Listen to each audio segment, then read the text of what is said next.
You can't talk about cybersecurity without talking about technology. And when engaging with policymakers, it's helpful for human rights defenders to understand the basic concepts of this domain. But from a technical perspective, what does security actually mean?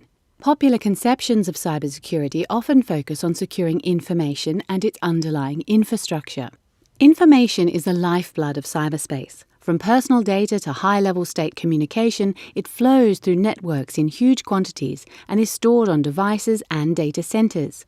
It is subject to voluntary standards, but without a central authority and in a rapidly changing environment, these can be subject to change. In cyberspace, information is digital and intangible, but it relies on an infrastructure which is physical, from cables to servers, routers to satellite connections. Data and metadata in cyberspace can be vulnerable at different points and be undermined in different ways. It can be copied, modified, or made inaccessible, or its origin could be faked, a violation of authenticity. Violations of confidentiality, integrity, availability, and authenticity can have different culprits. It might be criminal activity, a deliberate shutdown by a government, or even an accident. These violations can undermine security in cyberspace, but they also impact a range of human rights, including privacy, freedom of expression, and freedom of information. The Border Gateway Protocol, or BGP, illustrates this well. This refers to the set of rules which enables communications between large networks. Despite its central role in the functioning of the Internet, it remains vulnerable to misuse or attack. For example, in 2008, Pakistan's government ordered a local Internet service provider to block YouTube in the country. Its attempts to do so resulted in a global outage of the video sharing website for 2 hours. The ISP did this by exploiting a weakness in the Border Gateway Protocol, so that all traffic trying to get to YouTube went to the ISP instead. As a result, YouTube became unavailable. Vulnerabilities in the BGP routes can also be manipulated to intercept Internet traffic. Man-in-the-middle attacks work by redirecting large quantities of traffic to an unauthorized router. If the data is unencrypted, those controlling the router can then monitor or tamper with it before sending it on its way, without the owner of the data knowing anything has happened. This undermines the principles of integrity and confidentiality.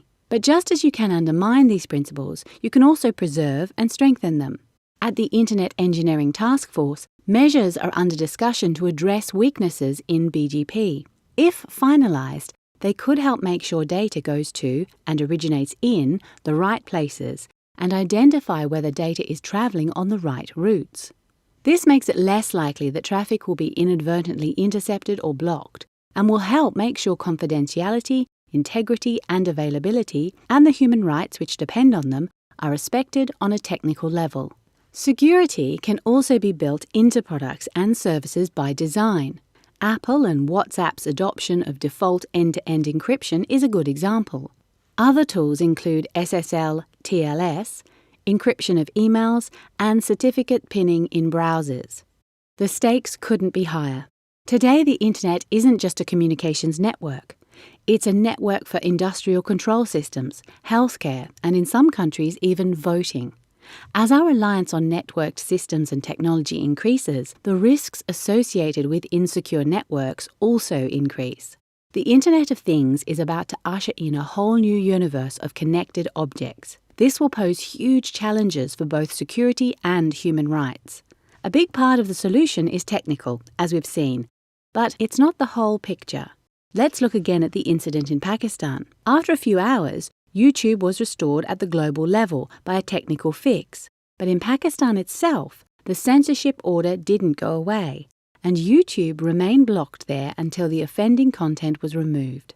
This shows that technical solutions are not enough. Security in cyberspace will only be possible with a holistic approach, which means robust technical measures and standards bolstered by rights-respecting policies and laws, responsible business practices, and education.